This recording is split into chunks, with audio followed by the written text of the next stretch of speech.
Professor উজান চৌধুরী লেখনীতে বন্যা সিকদার পর্ব সংখ্যা ২১। আই লাভ ইউ বৌজান, I really love you so much. মৌয়ের চোখের ঘোর যেন কিছুতেই কাটতে চাইছিল না। সে কাঠের পুতুলের মতো দাঁড়িয়ে আগের মতোই ফ্যাল ফ্যাল করে উজানের দিকে তাকিয়ে রইল। প্রফেসর উজান চৌধুরী সবার সামনে হাঁটু গেড়ে বসে তাকে এভাবে প্রপোজ করতে পারেন, এটা কোনোভাবে নিজের মনকে বিশ্বাস করাতে পারছিল না মৌ। কত শত দিন গুনেছে শুধু এই একটা মহেন্দ্রক্ষণের অপেক্ষায়, আর আজ যখন সত্যি সত্যি সে কাঙ্ক্ষিত দিনটি তার জীবনে ধরা দিল, তখন পুরো বিষয়টাই তার কাছে কোনো এক অবাস্তব রূপকথা বা রঙিন স্বপ্নের মতো মনে হতে লাগলো। হঠাৎ করে মৌয়ের মাথাটা ঝিমঝিম করে উঠল, তার শরীরটা সামান্য হেলে একপাশে পড়ে যেতে নিল। কিন্তু উজান তো সদা সতর্ক। সে তড়িৎ গতিতে নিজের এক চওড়া বাহু বাড়িয়ে মাঝ রাস্তায় আগলে নিল মৌয়ের নরম কোমর।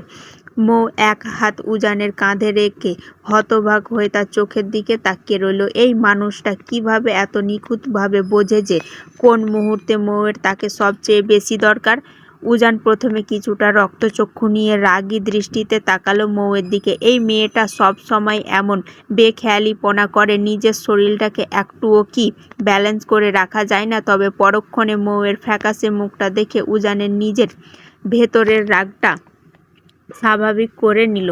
সে চোখের সানগ্লাসটা ঠিক করতে করতে নরম সুরে শোধালো, পিচ্চি আর ইউ ওকে? মৌ আলতো করে সম্মতিসূচক মাথা নাড়ালো। এতক্ষণে উজান এক বুক হালকা করে স্বস্তির নিঃশ্বাস ফেলল। এই মেয়েটা সামান্য একটু উলটপালট হলেও তার নিজের ভেতরের আত্মাটা কেমন যেন খাঁচাছাড়া হওয়ার উপক্রম হয়, নিজেকে এক পাগল মনে হয়। ঠিক তখনই ডাইনিং রুমে সব কোলাহল ছাপিয়ে মৌয়ের কণ্ঠে এক ভীষণ মিষ্টি ও কাঁপা কাঁপা সুরে উজানের কানে ভেসে এলো, প্রফেসর সাহেব, আপনি কি সত্যি ভালোবাসেন আমায়? উজান গভীর দৃষ্টিতে তাকালো মৌয়ের দিকে। মেয়েটার ভীতু আর সংশয়ী মুখের ছবি দেখে তার ঠোঁটের কোণে এক চিলতে মুচকি হাসি ফুটে উঠল। হাঁটু গেড়ে প্রপোজ করা থেকে শুরু করে সবার সামনে আংটি পরিয়ে দেওয়া হলো, তবুও এই অবাধ্য মেয়েটার মনে বিশ্বাস জাগানো যাচ্ছে না। আচমকা উজান কোনো দ্বিধা না করে মৌয়ের সে আংটি পরিহিত নরম অনামিকা আর কনিষ্ঠ আঙ্গুলগুলো নিজের ঠোঁটের কাছে টেনে নিল এবং সবার সামনে শব্দ করে এক গভীর চুম্বন এঁকে দিল। অর্ধপর কিছুটা ফিসফিসিয়ে তীব্র আবেশে আওড়ালো, লাভ ইউ পিচ্চি, আই রিয়েলি লাভ ইউ। এই উজান চৌধুরী তার জীবনের কেবল আপনাতেই পরিপূর্ণ হতে চায়। আপনাকে সীমাহীন অগাধ ভালোবাসি মিসেস চৌধুরী। উজানের এত সব কাণ্ড দেখে মৌ নিজের ভেতরের সংশয়টা পুরোপুরি কাটাতে পারল না। সে নিজের চোখের জল সামলে অভিমানী গলায় বলে উঠল, আপনি মিথ্যে বলছেন তাই না? আমি জানি আমি আজ চিরতরে বাপের বাড়ি চলে যাচ্ছি বলেই আমাকে এখানে আটকে রাখার জন্য আপনি এই বানিয়ে বানিয়ে মিথ্যে ভালোবাসার নাটক করছেন। কেন এমন করছেন আমার সাথে? আমি আপনার এমন করুণা মেশানো মিথ্যে ভালোবাসা একদম চাই না। আপনি তো মনে মনে অন্য একজনকে ভালোবাসেন। আমি নিজে দেখেছি আপনি তাকে নিজের ফোনের ওয়ালপেপারে রেখেছেন, তার সাথে রোজ নিভৃতে কথা বলেন, এমনকি তাকে নাকি কিসও করেন। তাহলে আজ আমাকে সবার সামনে এই মিথ্যে ভালোবাসার কথা কেন বলছেন? মৌয়ের মুখে এই অদ্ভুত অভিযোগ শুনে উজান অসহায় চোখে তাকালো। নিজের পরিবারের সকলের সামনে হাঁটু গেড়ে প্রপোজ করার পরেও মেয়েটার মনে এত তীব্র সন্দেহ। এই জেদি মেয়েটাকে সে কিভাবে বোঝাবে যে তার পুরো পৃথিবীটা জুড়ে এখন কেবল একটা মানুষেরই রাজত্ব? উজান আর নিজের রাগ সামলাতে না পেরে সোফায় হেলান দিয়ে দাঁড়িয়ে থাকা ইফাতের দিকে তাকিয়ে রাগে চেঁচিয়ে উঠল, ইফাতের বাচ্চা, তোর ভাবি দেখ এখানে দাঁড়িয়ে দাঁড়িয়ে আমার চরিত্র নিয়ে কি সব আজে বাজে বকছে। ঠিক এই কারণে আমি সবার সামনে সত্যিটা বলতে চাইনি। শাশুড়ি আম্মার এই অবাধ্য মেয়ে এত বড় একটা সত্য কথা বুক চিরে বলার পরেও সে আমাকে সন্দেহ করছে। মৌ অমনি মুখ ফুলিয়ে উল্টো ধমক দিয়ে উঠল, আমি মোটেও সন্দেহ করছি না। তাহলে আপনার ফোনে সেই... মৌয়ের কথা শেষ হওয়ার আগে উজান পকেট থেকে ফোনটা বের করে লক খুলে সরাসরি মৌয়ের হাতের মুঠোয় গুঁজে দিল। মৌ ধক ধক করতে থাকা বুকে ফোনের স্ক্রিনের দিকে তাকালো এবং দেখার সাথে সাথে তার পুরো মুখটা খুশিতে আর চরম বিস্ময়ে উৎফুল্ল হয়ে উঠল। সে পুরো ফোনটা হন্যে হয়ে ঘেঁটে দেখল, সেখানে অন্য কোনো মেয়ের অস্তিত্ব তো দূর, বরং পুরো ফোন জুড়ে কেবল সে নিজেই বিরাজ করছে। এমনকি ফোনের পাসওয়ার্ড ও মৌ যখন রাতে অঘরে ঘুমাতো, উজান তখন তাকে জড়িয়ে ধরে হাজারো রকমের ছবি তুলে নিজের ফোনে গোপনে জমা করে রেখেছে। শুধু তাই নয়, প্রতিটি ছবিতে খুব কাছ থেকে নেওয়া শটে স্পষ্ট বোঝা যাচ্ছে মৌয়ের কপালে, মুখে, গালে আর নরম ঠোঁটে তার গভীর ভালোবাসার স্পর্শ লেগে আছে। ওয়ালপেপারে সে আসমিক দেখা হওয়া মেয়েটি অন্য কেউ নয়, স্বয়ং মৌ নিজেই ছিল।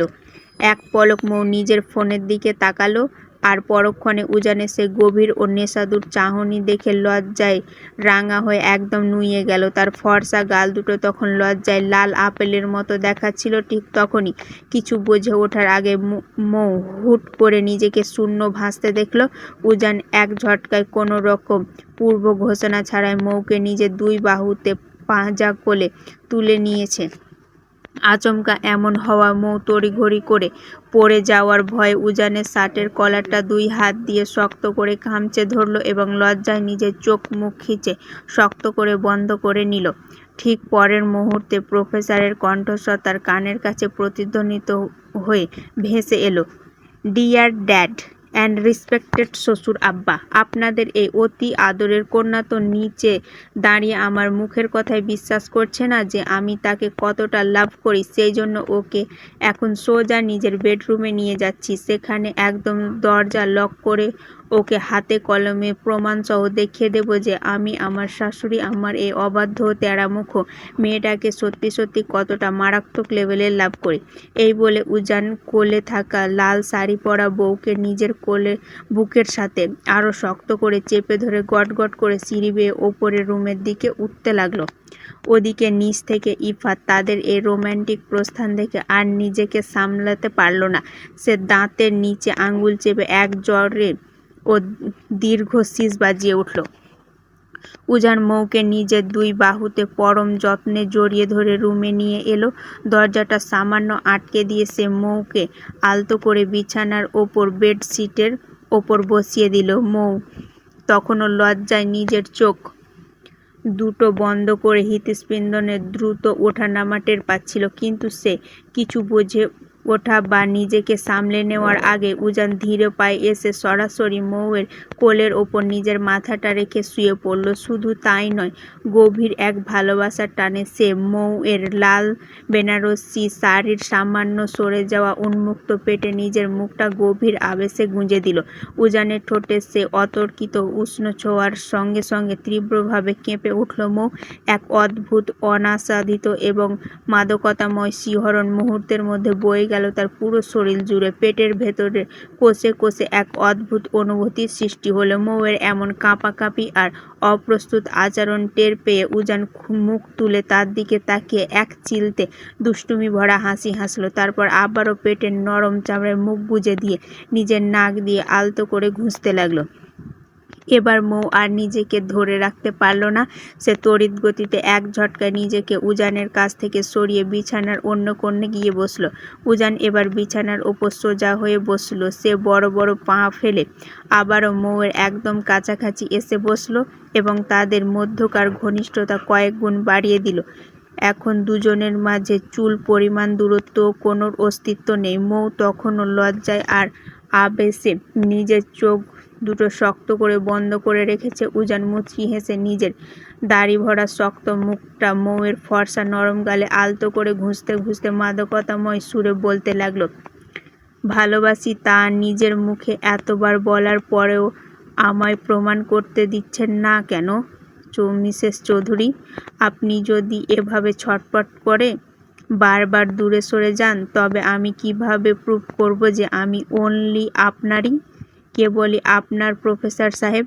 মৌ চোখ পিটপিট করে ধীর লয়ে তাকালো উজানের দিকে।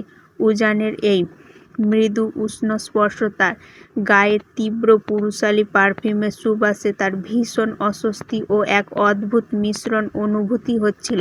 সে এই তীব্র নেশার জগৎ থেকে নিজেকে বাঁচাতে তার থেকে দূরে সরে আসতে চাইল, কিন্তু উজান তাকে বিন্দুমাত্র ছাড় দেওয়ার পাত্র নয়। সে এক হাত দিয়ে মৌয়ের সরু কোমরটা আরো শক্ত করে আঁকড়ে ধরে নিজের চওড়া বুকের সাথে একদম মিশিয়ে নিল। উজান এত জোরে তাকে চেপে ধরেছে যে মৌয়ের দম বন্ধ হওয়ার উপক্রম হলো। সে হাঁসফাঁস করতে করতে মিনতির সুরে বলল, একটু দূরে যান না প্লিজ।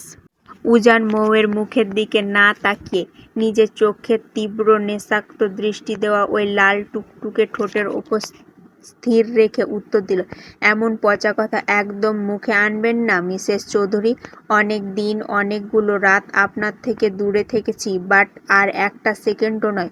উজান চৌধুরী এখন থেকে প্রতিটা মুহূর্ত আপনার সাথে এভাবেই মিশে থাকবে। আমাদের মাঝে আর কোনোদিন চুল পরিমাণ দূরত্ব রাখার সুযোগ দেবে না। মৌ পুরোপুরি স্তব্ধ হয়ে গেল। তার বুকের ভেতরটা যেন কোনো এক অজানা ভয়ে ধকধক করতে লাগলো। উজানের এমন তীব্র অধিকারবোধের কথা শুনে তার ছোট্ট শরীরটা বারবার মৃদু কাঁপুনি দিয়ে উঠছে। এরই মাঝে প্রফেসরের কণ্ঠ থেকে এক তীব্র আকুতির স্বর ভেসে এলো, আপনি কি আজ আমায় নিজ হাতে মার্ডার করতে চান মিসেস চৌধুরী? এই সময় এমন অপ্সরার মতো লাল টুকটুকে নতুন বউ সেজে আমার সামনে আসতে কে বলেছিল? হ্যাঁ, আপনি জানেন না আপনার এই লাল শাড়ির রূপের সামনে উজান চৌধুরী কতটা ডেসপারেট হয়ে পড়ে। সে তার এই মিষ্টি বউকে লাল বেনারসিতে এভাবে দেখে কোনোভাবেই নিজেকে স্বাভাবিক রাখতে পারছে না। তার বড্ড ইচ্ছে করছে এই মুহূর্তে আপনাকে নিজের করে পুরোপুরি পেতে। যে এখন কি হবে বলুন তো মিসেস চৌধুরী? মৌ লজ্জায় একদম নিশ্চুপ হয়ে রইল। তার বুকের ভেতর ধকধক করে কেঁপে উঠছে বারবার। উজান তার ডাগর ডাগর চোখের দিকে তাকিয়ে মনে মনে একটা পরিকল্পনা করে মুচকি হাসল। সে বুঝতে পারছিল মেয়েটা বড্ড ঘাবড়ে গেছে, তাকে কিছুটা সময় দেওয়া দরকার। তাই সে মৃদু স্বরে আওড়ালো, মিসেস চৌধুরী, রোম্যান্স তো সারা রাত ধরে হবে। তার আগে আমার জন্য এক গ্লাস ঠান্ডা পানি নিয়ে আসুন তো, গলাটা বড্ড শুকিয়ে গেছে। পানির কথা শোনা মাত্র মৌ যেন খাঁচাছাড়া পাখির মতো প্রাণ ফিরে পেল। সে এক সেকেন্ডও দেরি না করে তড়িঘড়ি করে বেড থেকে নেমে তড়িৎ গতিতে কক্ষ ত্যাগ করল। তাকে ওভাবে ভয়ের চোটে দৌড়ে পালিয়ে যেতে দেখে উজান নিজের রুমের ভেতর শব্দ করে হো হো করে হেসে উঠল। মৌয়ের মনে যে চরম অস্বস্তি আর লজ্জা কাজ করছে এটা উজান খুব ভালো করে বুঝতে পেরেছে। সে আপাতত বিছানায় আরাম করে হেলান দিয়ে একটা বড় বড় শ্বাস ফেলে নিজের উত্তাল হয়ে ওঠা শরীর ও মনকে কিছুটা স্বাভাবিক করে নিল। কিছুক্ষণ পর মৌ ডাইনিং রুম থেকে এক গ্লাস ঠান্ডা পানি নিয়ে ধীর পায়ে উজানের সামনে এসে দাঁড়ালো।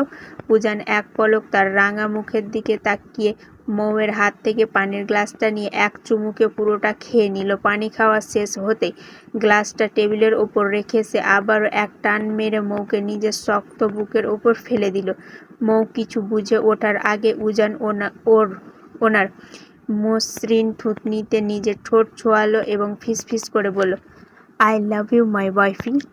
মৌ উজানের বুকে মিশে থেকে নিজের ঘাড়টা সামান্য বাঁকিয়ে উজানের মুখের দিকে তাকালো। আর ঠিক তখনই তার ছোট্ট মাথায় এক চরম দুষ্টুবুদ্ধি খেলে গেল। সে নিজের ফর্সা আঙ্গুলগুলো দিয়ে উজানের ডান হাতের আঙ্গুলের ভাঁজে আঙ্গুল চালিয়ে মিটি মিটি হেসে আদুরে গলায় বলল, এই খুশিতে তাহলে প্রশ্ন আউট করে দেন।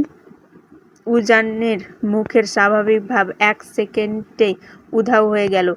সে একদম চমকে গিয়ে বিষম খাওয়ার মতো করে মৌয়ের দিকে তাকালো। এই মেয়েটা যে এত বড় একটা গভীর আবেশময় আর স্পর্শকাতর মুহূর্তেও পড়াশোনা আর পরীক্ষার প্রশ্ন আউট করার মতো ফালতু কথা তুলতে পারে তা তার কল্পনার অতীত ছিল। একজন প্রফেসরের সামনে এসে প্রশ্ন ফাঁসের আবদার। উজান মৌয়ের দিকে তাকিয়ে রাগে নিজের দাঁতে দাঁত চেপে কর্কশ কণ্ঠে বলে উঠল, কুত্তার লেজ আর শাশুড়ির মেয়ে কোনোদিনও সোজা হবে না। শয়তান ছেমড়ি, দূরে গিয়ে মর। আসছে প্রশ্ন আউট করতে। উজানের মুখ থেকে কুত্তার লেজ আর মর শব্দ দুটো শোনা মাত্র মৌয়ের ভেতরের অভিমানী চণ্ডী রূপটা আবার জেগে উঠল। সে এক ঝটকায় উজানের বুক থেকে উঠে তার সামনে দাঁড়িয়ে শটাং দাঁড়িয়ে গেল। নিজের দুই হাত দিয়ে নিজের কোমরটা শক্ত করে চেপে ধরে অত্যন্ত চড়া ও কর্কশ কণ্ঠে আওড়ালো, কি বললেন আপনি? আপনি আমাকে একটা কুত্তার লেজের সাথে তুলনা করলেন প্রফেসর সাহেব, তাও আবার ডিরেক্ট তুই বলে সম্বোধন করলেন, আবার আমাকে মরতেও বললেন। ওকে ফাইন, থাকবো না আমি আপনার মতো এক খিটখিটে বুড়ো মানুষের সাথে, করব না আমি আপনার সংসার। আমি আজই এক্ষুনি বাবার বাড়ি চলে যাচ্ছি। এই বলে মৌ রাগে গটগট করে এক কদম এগিয়ে যেতে উজান নিজের বিছানা থেকে তড়িৎ গতিতে নেমে এক ঝটকে একটানে মৌয়ের হাতটা শক্ত করে ধরে ফেললো। তার চোখে তখন একরাশ চরম অসহায়ত্ব। সে কাচুমাচু মুখ করে বলে, সরি পিচ্চি, প্লিজ শান্ত হও। আমি ওভাবে মন থেকে বলতে চাইনি, ওটা জাস্ট কথার কথা ছিল ব্যাস। রাগ করো না বউ প্লিজ। কথার কথা মানে কি? আমি সামান্য একটা প্রশ্ন আউট করে দিতে বলেছি বলে আপনি আমাকে কুত্তার সাথে তুলনা